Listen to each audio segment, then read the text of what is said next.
Om Shanti 19 December 2024 प्रातः मुरली। बाबा कहते मीठे बच्चे यही पुरुषोत्तम संगम जुग ट्रांसफर बा स्थानांतरित हेबार जुग अटे। एबे तुमको कनिष्ठरू उत्तम पुरुष हेबाकू पड़िबो। एही पुरुषोत्तम संगम जुग ट्रांसफर बा स्थानांतरित हेबार जुग अटे। एबे तुमको कनिष्ठरू उत्तम पुरुष हेबाकू पड़िबो। प्रश्न, बाबांक सहित केउ संतान मानकर मध्य महिमा गान करा जाइथाए? बाबांक सहित केउ संतान मानकर मध्य महिमा गान करा जाइथाए? उत्तर, जेउ माने शिक्षक होई अनेक आत्मांकर कल्याण करिवार निमित्त होई थांती, बाबांक सहित सेमानकर मध्य महिमा गायन करा जाइथाए।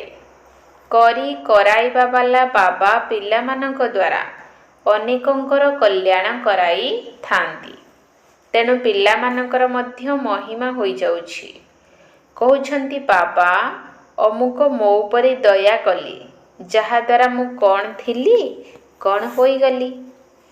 टीचर नहेले आशीर्वाद मिली परिबो नाही। ओम शांति। आत्मिक बाबा आत्मिक संतान मानकु पचारुछंती, प्रथमे बुझाउछंती तापरे पचारुछंती। एबे बाबांकु पिला माने जानी गले, जदिओ केही केही सर्वव्यापी भी कहउछंती, किंतु ता पूर्वरु बाबांकु चिन्हिबा तो दरकार ना। बाबा किए चिन्हि पुणी कहिबा दरकार बाबांकर निवास स्थान केउंठी। बाबांकु जानी ही नाहंती, तेणु तांकर निवास स्थान विषय रे केमिति जानिबे? कही देउछंती से तो नाम रूपरु अलगा, अर्थात किछि नहंती, तेणु जेउ जिनिस ही नाही तार रहिबा स्थान विषय रे किपरि विचार कराजिबो? एकथा एबे तुमी माने जानुछ। बाबा प्रथमे तो निजर परिचय देइछंती, पुणी रहिबार स्थान विषय रे बुझाउछंती। बाबा कहउछंती मु तुमको एही रथ द्वारा परिचय देबा पई आसीछि। मु तुम समस्तंकर पिता, जहांकु परम पिता परमात्मा कहा जाउछि। आत्मा को मध्य केही जानी नाहंती। पितांकर नाम रूप देश काल नाही तो पिला मानकर पुणी केउठु आसीबो? जदि पिता ही नाम रूपरु अलगा, तेबे पिला माने पुणी केउठारु आसीबे? पिला माने अछंती, अर्थात पिता मध्य निश्चय अछंती। एथिरु सिद्ध हेउछि जे से नाम रूपरु अलगा नुहंती। पिला मानकर मध्य नाम रूप रहिछि, भले से जेते भी सूक्ष्म हुअंतु ना काहेकि। आकाश सूक्ष्म हेले मध्य नाम तो आकाश रहिछि ना। जेपरि एही महाशून्य सूक्ष्म, सेहीपरि बाबा मध्य बहुत सूक्ष्म अटंती। पिला माने वर्णना करुछंती जे सिए विचित्र तारका अटंती, जे कि एहांक शरीर रे प्रवेश करुछंती, जाहाको आत्मा कहा जाउछि। बाबा तो परम धाम रे ही रहुछंती, ताहा तो रहिबार स्थान। ऊपर को दृष्टि जाउछि ना, ऊपर को आंगुली रे इशारा करी स्मरण करी थांती। तेणु जाहाको मने पकाउछंती सिए निश्चय कोनोसी वस्तु होइथिबो।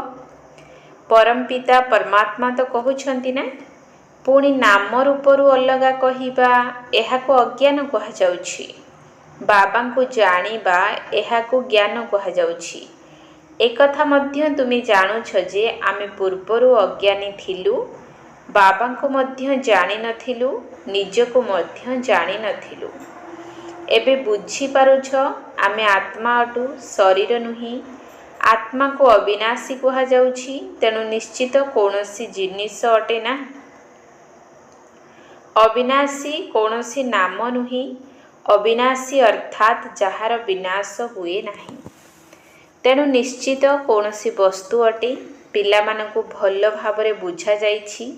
मीठा मीठा संतान माने जहांकु संतान बोली कहउछंती, सेही आत्मा माने अविनाशी अटंती।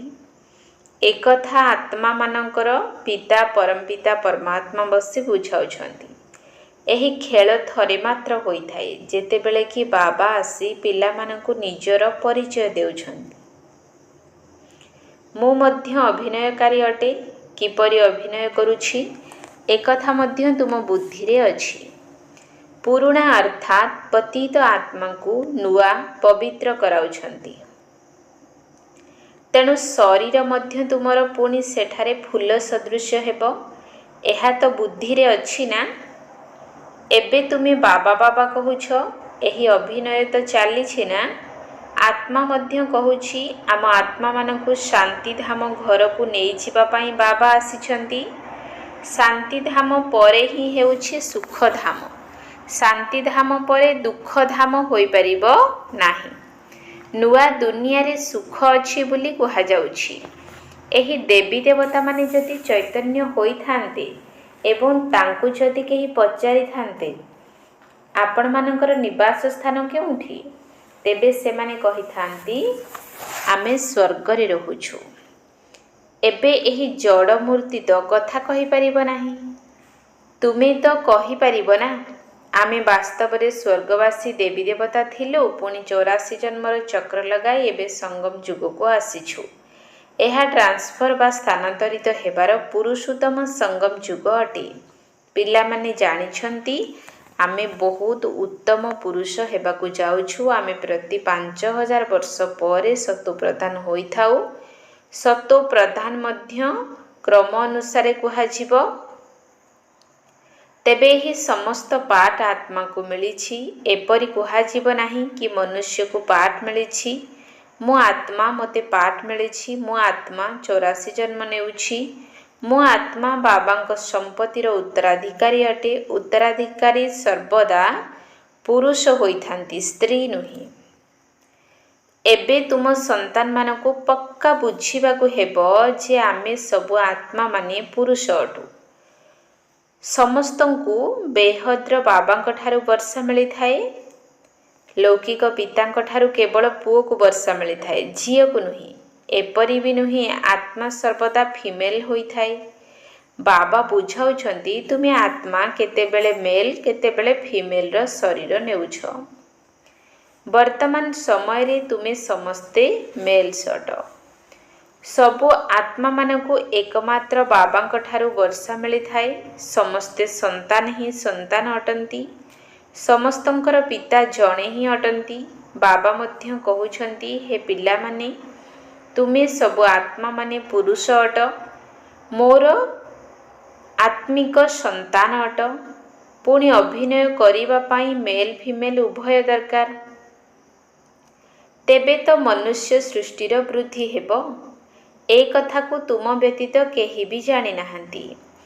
भले कहउछंती आमे समस्ते भाई भाई अटु, किंतु किछि भी बुझु नाहंती। एबे तुमे कहउछ बाबा आपणक ठारु आमे अनेक थर वर्षा नेइछु। आत्मार एहा दृढ़ निश्चय होई जाउछि।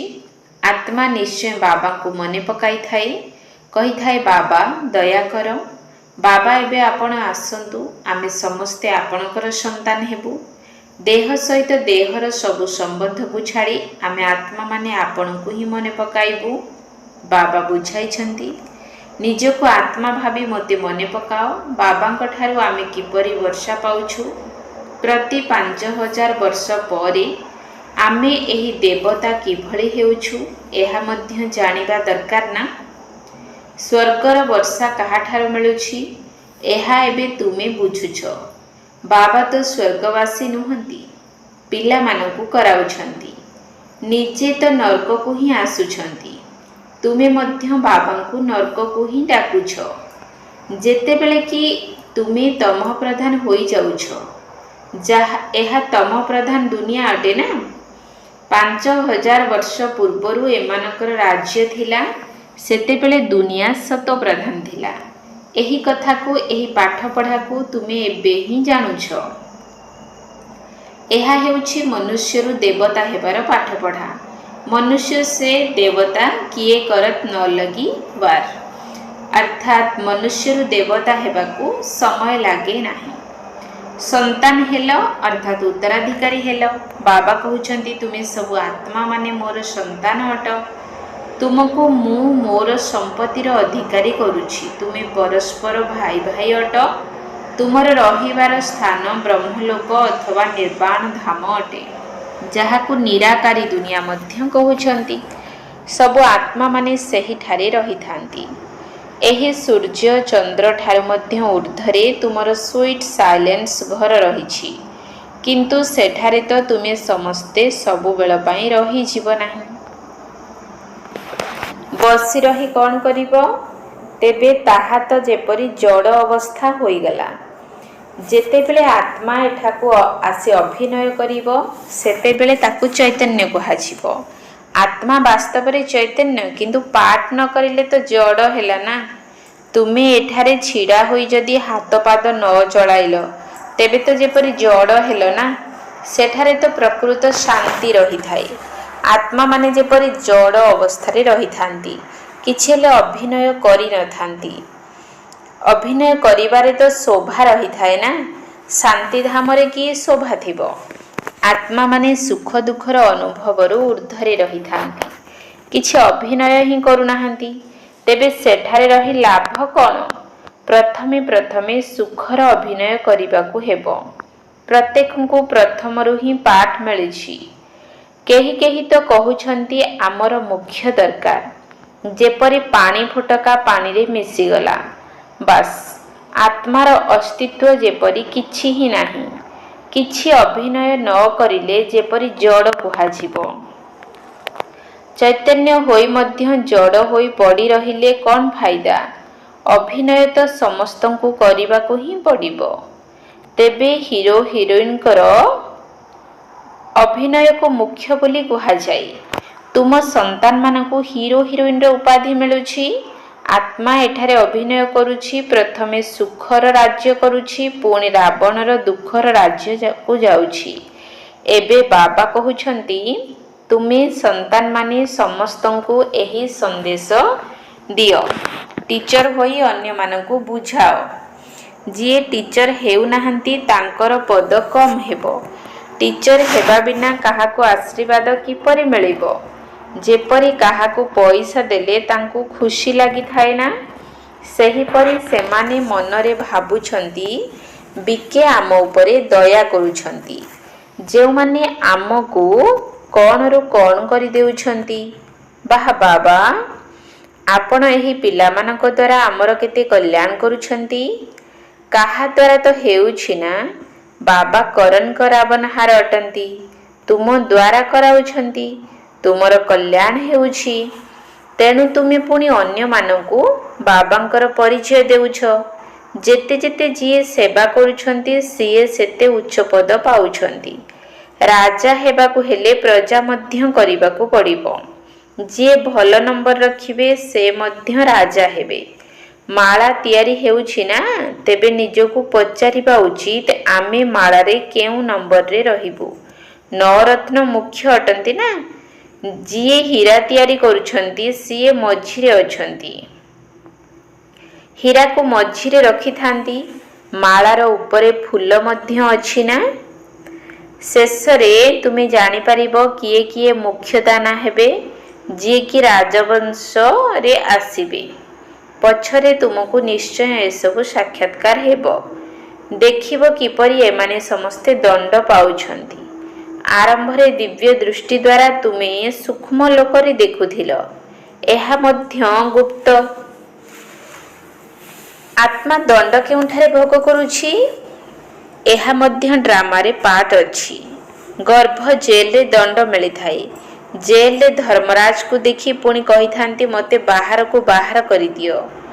ରୋଗ ଆଦି ହେଉଛି, ଏହା ମଧ୍ୟ କର୍ମର ହିସାବ ନା। ଏସବୁ ବୁଝିବାର କଥା। ବାବା ତ ନିଶ୍ଚୟ ସତ୍ୟ ହିଁ ଶୁଣାଇବେ ନା। ଏବେ ତୁମେମାନେ ଚରିତ୍ରବାନ ହେଉଛ। ଯେଉଁମାନେ ବାବାଙ୍କ ଠାରୁ ଶକ୍ତି ପ୍ରାପ୍ତ କରିଥାନ୍ତି, ସେହିମାନଙ୍କୁ ହିଁ ସତ୍ ଚରିତ୍ରବାନ କୁହାଯାଏ। ତୁମେ ବିଶ୍ୱର ମାଲିକ ହେଉଛ ନା, ତେଣୁ ତୁମଠାରେ କେତେ ଶକ୍ତି ରହୁଛି। ସେଠାରେ ହଙ୍ଗାମା ଇତ୍ୟାଦିର କୌଣସି କଥା ରହିବ ନାହିଁ। ଶକ୍ତି କମ୍ ହୋଇଗଲେ କେତେ ହଙ୍ଗାମା ହୋଇଯାଉଛି। ଅଧାକଳ୍ପ ପାଇଁ ତୁମ ସନ୍ତାନମାନଙ୍କୁ ଶକ୍ତି ମିଳୁଛି, ତାହା ପୁଣି ପୁରୁଷାର୍ଥର କ୍ରମ ଅନୁସାରେ ମିଳୁଛି।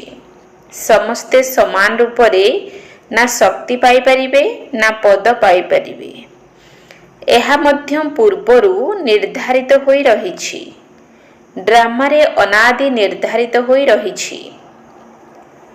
କେହି କେହି ପଛରେ ଆସୁଛନ୍ତି, ଗୋଟିଏ ଦୁଇଟି ଜନ୍ମ ନେଇ ଶରୀର ତ୍ୟାଗ କରିଦେଉଛନ୍ତି। ଯେପରି ଦୀପାବଳିରେ ମଶାମାନେ ରାତିରେ ଜନ୍ମ ନେଇ ସକାଳେ ମରିଯାଇଥାନ୍ତି। ସେମାନେ ତ ଅସଂଖ୍ୟ ରହିଥାନ୍ତି। ମନୁଷ୍ୟମାନଙ୍କର ତ ପୁଣି ବି ଜନସଂଖ୍ୟା ଗଣନା ହେଉଛି। ପ୍ରଥମେ ପ୍ରଥମେ ଯେଉଁ ଆତ୍ମାମାନେ ଆସୁଛନ୍ତି ତାଙ୍କର ଆୟୁଷ କେତେ ବଡ଼ ହୋଇଥାଏ। ତୁମ ପିଲାମାନଙ୍କୁ ବହୁତ ଖୁସି ହେବା ଉଚିତ ଯେ ଆମର ଆୟୁଷ ବହୁତ ବଡ଼ ହେବ। ତୁମେ ଏବେ ପୁରା ପାଠ କରୁଛ। ବାବା ତୁମମାନଙ୍କୁ ହିଁ ବୁଝାଉଛନ୍ତି ତୁମେ କିପରି ସମ୍ପୂର୍ଣ୍ଣ ପାଠ କରୁଛ। ପାଠପଢ଼ା ଅନୁସାରେ ଉପରୁ ଅଭିନୟ କରିବାକୁ ଆସୁଛ। ନୂଆ ଦୁନିଆ ପାଇଁ ତୁମେ ଏହି ପାଠ ପଢ଼ୁଛ। ବାବା କହୁଛନ୍ତି ଅନେକ ଥର ପଢ଼ାଇଛି ଏବଂ ଏହି ପାଠପଢ଼ା ଅବିନାଶୀ ହୋଇଯାଉଛି। ଅଧାକଳ୍ପ ପାଇଁ ତୁମେ ପ୍ରାରବ୍ଧ ପାଉଛ। ବିନାଶୀ ପାଠପଢ଼ା ଦ୍ୱାରା ତୁମକୁ ସୁଖ ମଧ୍ୟ ଅଳ୍ପ କାଳ ପାଇଁ ମିଳିଥାଏ। ବର୍ତ୍ତମାନ ଯଦି କେହି ବାରିଷ୍ଟର ହେଉଛନ୍ତି, ତେବେ ପୁଣି କଳ୍ପ ପରେ ମଧ୍ୟ ବାରିଷ୍ଟର ହେବେ, ଏକଥା ମଧ୍ୟ ତୁମେ ଜାଣିଛ। ସମସ୍ତଙ୍କର ଯାହା ବି ପାଠ ରହିଛି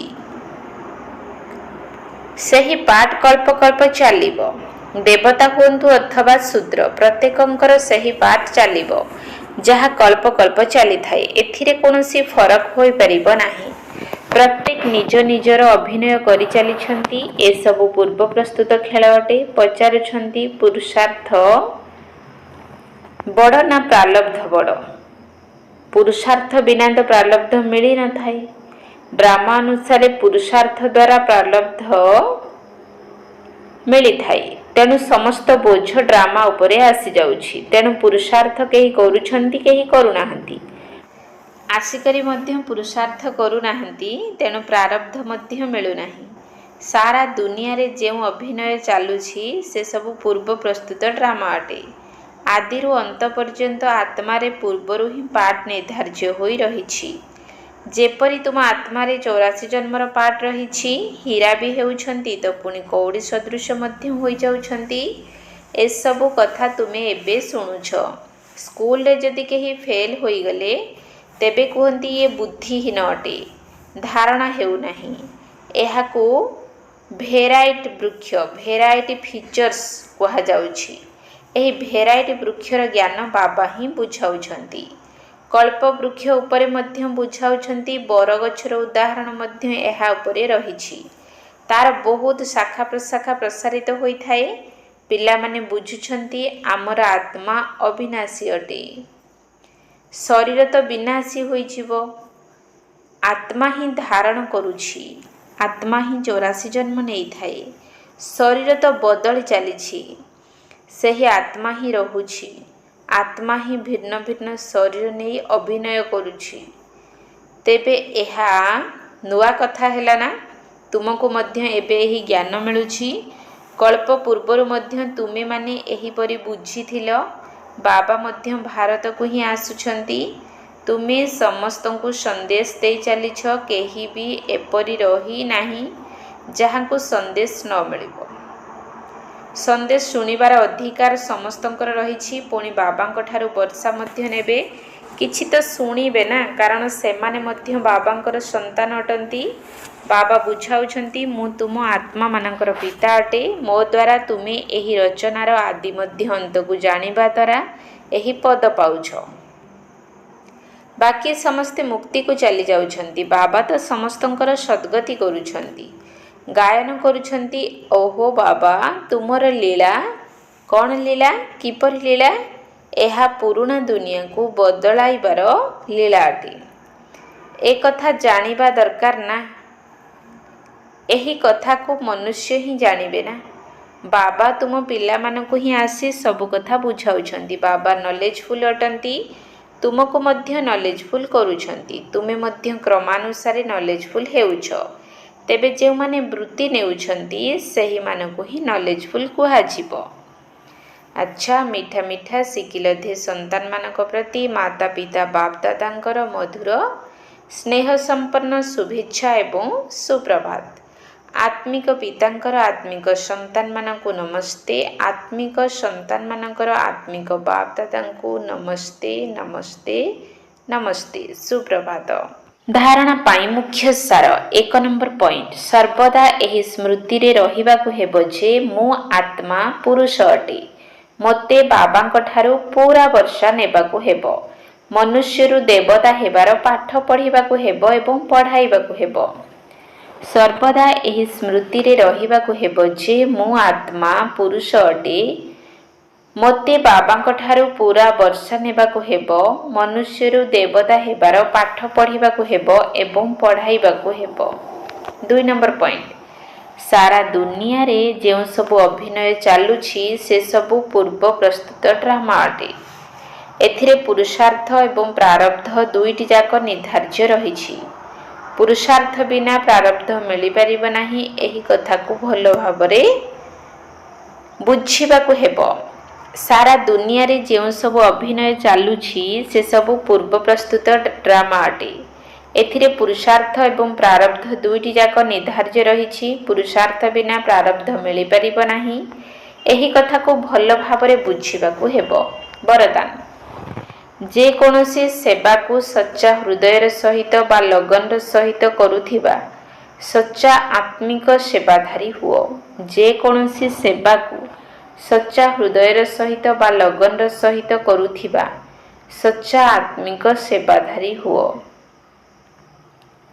ସେବା ଯାହା ବି ହୋଇଥାଉ, କିନ୍ତୁ ସେହି ସେବାକୁ ଯଦି ସଚ୍ଚା ହୃଦୟର ସହିତ ବା ଲଗନ ଅର୍ଥାତ୍ ସ୍ନେହର ସହିତ କରାଯିବ ତେବେ ସେଥିରେ 100 ନମ୍ବର ମିଳିବ।